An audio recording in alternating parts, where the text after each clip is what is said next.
Welcome to Fun Tower Kitchen. Here's your host, Rockin' Sedaille. So let's have a big round of applause for J.D. Fox from the J.D. Fox Show for getting my name right. That was wonderful. Bravo! So in the last video, we made the sauce, and you can see the sauce is right there, simmering away in the background. It's been doing so for about 3 hours. Now we're going to make the chicken parm, or chicken parmigiana. For our chicken parmigiana, I've got 2 split boneless breasts here that I'm going to pound flat to about 3/8 of an inch. I've got some eggs, some flavored breadcrumbs. We're going to need a little bit of Parmesan cheese and provolone cheese. We've got the membrane side down on the chicken. We're going to start pounding on the thicker end, and you want to pound outward.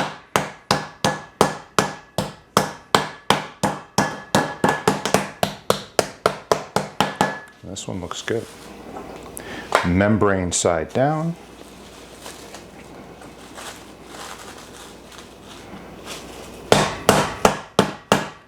Start on the thick end. Perfect. Look at that. Okay, hands are washed. We're going to season up our chicken with a little bit of salt, a little bit of pepper. And I've also got some Kirkland brand granulated California garlic. I don't know if you've been reading lately about the garlic that's coming from China, but apparently it's bleached and it's not that good for you. So this is California garlic.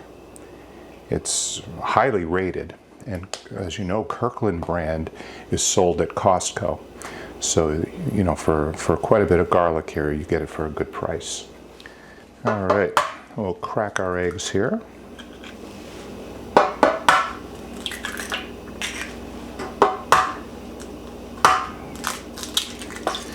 And we'll whisk those up.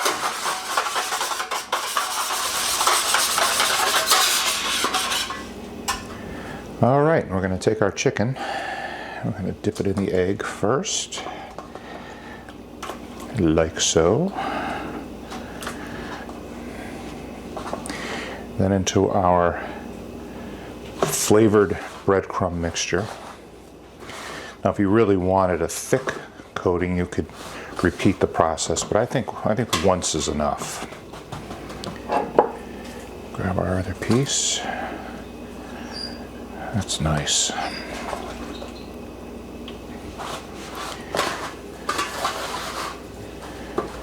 These pans that I'm using, they're made by Winco, and they're warmer pans, but I find that they work very well for tasks like this, and they're pretty cheap. They're like $6 a piece, and they're stainless steel.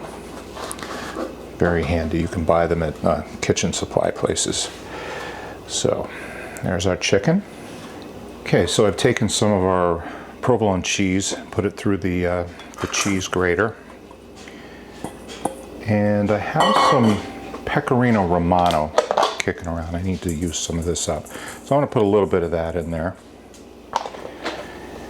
And put some Parmesan cheese in there.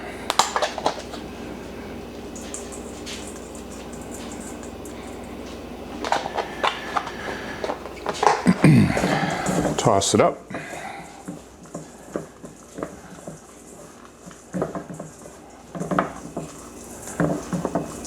Like that. Set it aside. And we'll just move our sauce over here. Take a look at it. It's coming along nicely. See, it's thickening up. We don't want it too thick. Put this back over here. I leave it uncovered so the moisture can escape. All right, next thing we're going to do is fry up our chicken. And I think today I'm going to use straight olive oil.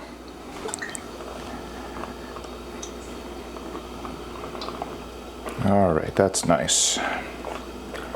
And we'll get that up to temperature. So our olive oil is singing like the bell choir at church.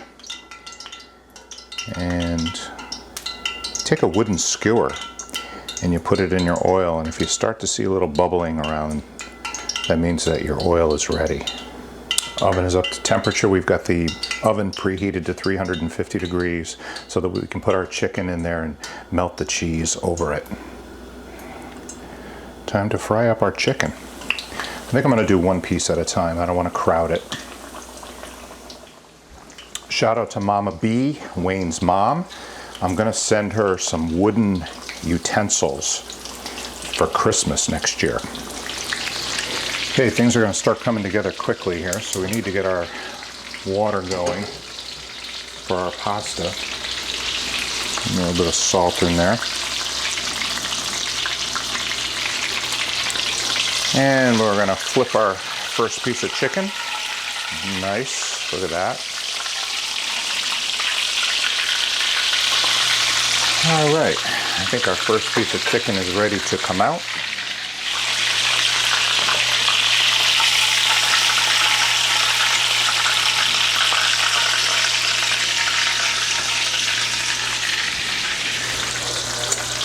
Second piece of chicken is ready to come out.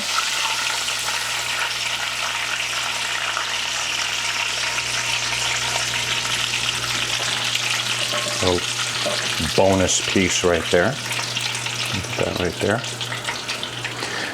Okay, the next step is to get our chicken ready to go in the oven. I've seasoned the sauce with a little bit more salt, not too much, and some sugar to help tame down the acidity. One.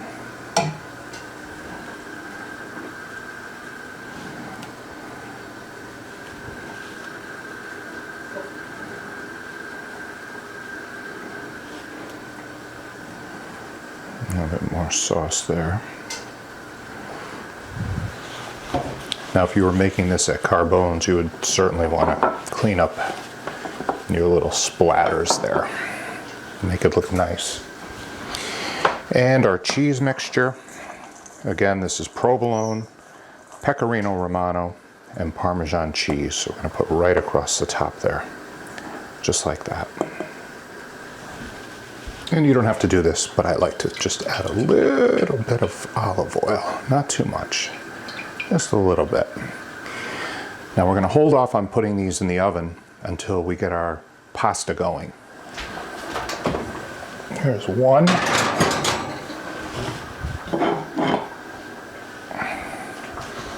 And there's two. About 10 minutes in the oven. Okay, we're going to serve the pasta family style. So I've got it drained. I'm going to put it in there like that. Some of our homemade tomato sauce right over that pasta. Turbo Z, you like it swimming in sauce, right? I like it just enough. Just enough? Is that just enough? Yeah. All right. How about a little cheese? I've got some extra cheese. Put a little cheese on there. Yeah, it's always good with extra cheese. All right, a little bit of cheese. Now our chicken parm is about to come out of the oven. And our chicken parm is ready. You know what's funny? The wine, as you know, I store the red wine down in the corner over there in the cabinet. Yeah. And every time I reach down there to get something, a bottle of wine, the automatic trash can opens. So we have chicken parmesan, some pasta with sauce and cheese over it.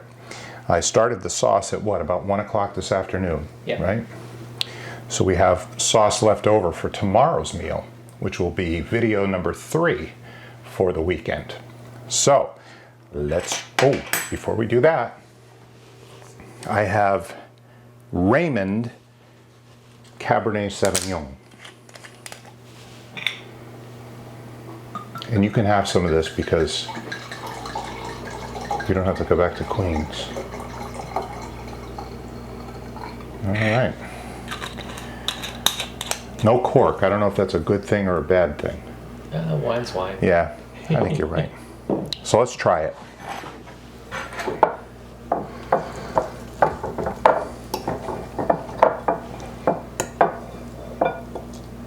Now be honest. Ooh, Very good. nice. Chicken Parmesan.